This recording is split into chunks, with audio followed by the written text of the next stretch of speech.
Now, I could be wrong about this, but I'm starting to get the impression that some of you want me to talk about Quiznos. I mean, look at all this. I've been getting these comments non-stop for the past year, and I think I know why you want me to talk about this. They were once one of the fastest growing restaurants out there, peaking at about 5,000 locations in 2007, yet in 2019, they have less than 1,000. That's 5 times smaller in a little over a decade. In 2014, they filed for bankruptcy, and that was after a different type of debt refinancing a couple years earlier. I'm just gonna say it, Quiznos has not been doing well. If you can find anything to indicate otherwise, I'd love to see it, because in my mind, this is a disaster. Oh, and I want to address something right away. Sponge monkeys. I don't even know what to say about this. Some say it's the best campaign of all time, some say it's the worst. I don't even know, but somehow I can't help but laugh at it. You know, it's crazy to think that this may be the thing that's most remembered about Quiznos.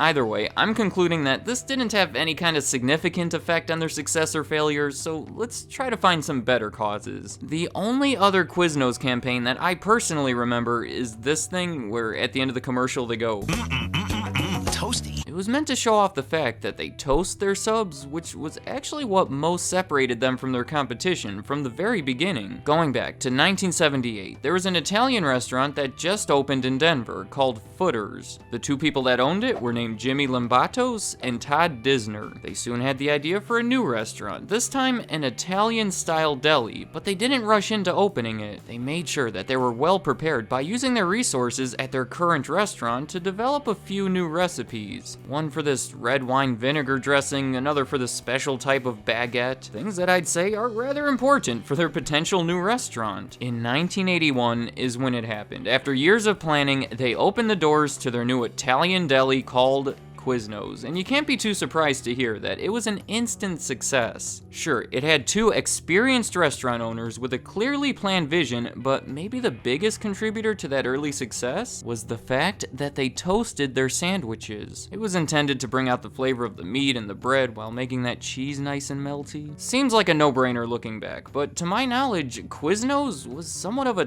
toasting pioneer. They call themselves the home of the toasted sub and are believed to be the first business to do it at this scale. For a long time, most of their business would come from a very specific group of people. It was from businessmen and women during their lunch break. They would open their restaurants with this in mind and use it to select the quality of their ingredients and therefore the price. Quiznos was not your high-end Italian restaurant, but it also wasn't your typical fast food restaurant. It was intended to try to capture the best of both worlds for people looking for something in the middle. By 1991, they were up to 18 mostly franchise locations in the Denver area. That's when the original owners decided to sell it to 2 men both named Rick Shodden. They were a father and son team, but the son was the one that took a bigger role, and these guys were concerned with expanding the business. By the end of 1993, they had more than doubled to 40 locations, this time spread out around a few key states across the country. And that's going to look like nothing in a minute, because starting in 1994, they took this expansion plan into high gear. Toward the beginning of the year, they had this public offering that raised over $4 million that was almost entirely put toward opening new locations. Here's the graph through the year 2000, almost at 1,000 locations by that point. They had the system involving area directors, basically people buying the rights to open restaurants in certain locations. They even shrunk the size of their new locations so they can lower costs and did a lot of other things to make expansion easier. Here's their revenue graph to go along with their locations graph, and it's also going up rapidly as you would expect. But I want to take a minute to break down where all of this revenue was coming from. At first glance, you may think it's all sandwich sales. Sell a $5 sandwich, add $5 to revenue, but that's not the case here. Remember, Quiznos was using a franchising model. Looking at 1996, for example, they made almost $7.5 million and had 156 restaurants. Of those 156 restaurants, only 9 of them were owned by the company, and the other 147 were franchised. And that just means that other people own them, but they paid Quiznos for the right to use their name and sell their food and everything else. Here's the breakdown of the $7.5 million. 21% of it was royalty fees. That is the percentage the owners paid Quiznos for the right to sell their stuff. It was 6% of all sales. 16% came from initial franchising fees. That's the fee that's paid to Quiznos when someone opens a new franchise. The cost was about $20,000, and since there was a bunch of new franchises, that number was high. 19% was area director fees. That's that one-time fee paid by those area directors for the rights to open locations in designated areas. It ranged from 3 to 5 cents per person who lived in that designated area. 3% was other revenue. It's mainly bookkeeping fees that they charged. 2% was interest. That comes from those area directors. They offer financing if they couldn't pay the entire fee up front. 36% was sales by company-owned stores. That's those sales made by those 9 company-owned stores. And then the remaining 3% was sales by stores held for resale. That's just sales from company-owned stores that they own for fractions of the year before selling them to franchisees. It's like if someone has trouble operating one of the locations, the company may take it over and try to fix the problems and then sell it again, usually to someone new. So that's how Quiznos made their money, not necessarily just the business of selling sandwiches. Then, in 2001, the company was taken private once again. The people who owned it before the public offering in 1994, well, they rebought it. And from there, the expansion continued. By 2003, they had doubled their locations to 2,000, and by 2007, that number more than doubled again up to 5,000. And as I said, as far as number of locations, 2007 was their peak. It's been sort of a slow but consistent fall ever since. Now, you can point to a lot of reasons behind this decline, but I would have to say possibly their biggest issue was how they handled this franchising model. There's a few aspects to this. One, I get the impression that Quiznos just doesn't care about their franchisees, and I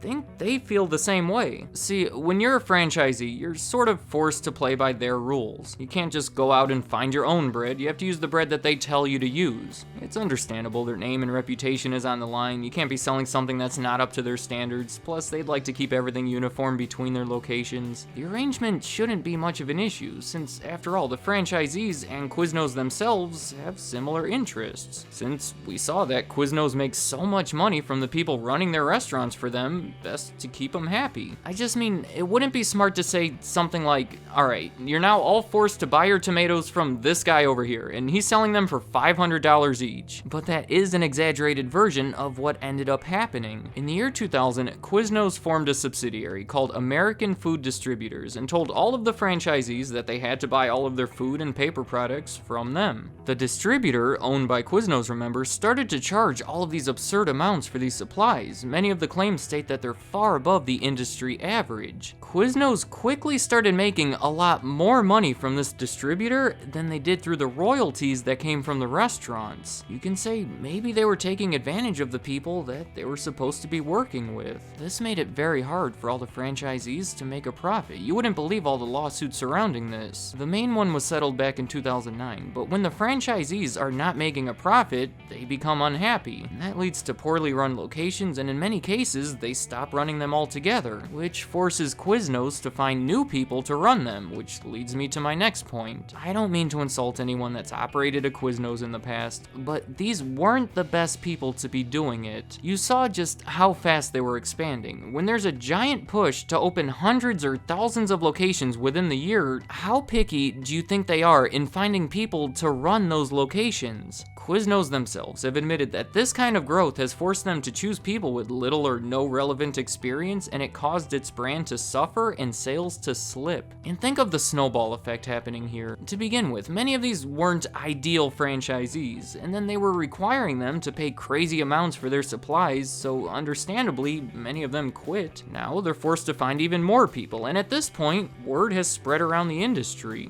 If I were looking to operate a restaurant like this, I'd probably choose one without a terrible reputation and multiple pending lawsuits. So now, they're forced to settle even further or close locations. Once you start reducing locations and become a smaller business overall, that's less money for things like advertising, which can cause sales to drop in existing locations, which makes the franchisees even more unhappy. Do you see how things are getting bad here? That's how you go from 5,000 locations to 800 locations in a little over a decade. I would theorize that this 5,000 location business that's taking over the country back in 2007 was never quite as strong as we may have thought. That's what I would guess to be their biggest issue, but there's others. The recession, that happened during some of their worst years. It's easy to see how that can make things worse. Competition. The sandwich market has gotten insanely competitive. There's, well, Subway of course, and then you have smaller chains like Potbelly. They're all taking away market share. And speaking of Subway, in 2004, they started offering the option to toast your sandwich. And that was pretty much the biggest thing that Quiznos had over the competition. It's really not good when the thing that you're most known for is so easily replicated.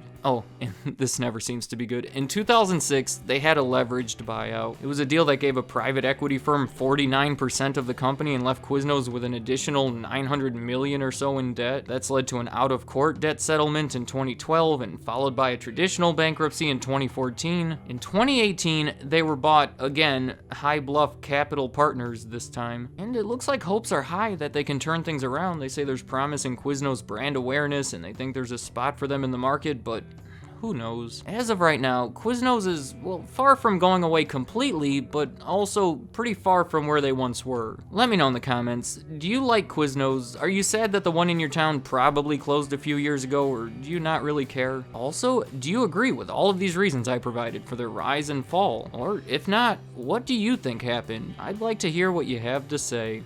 Thank you for watching.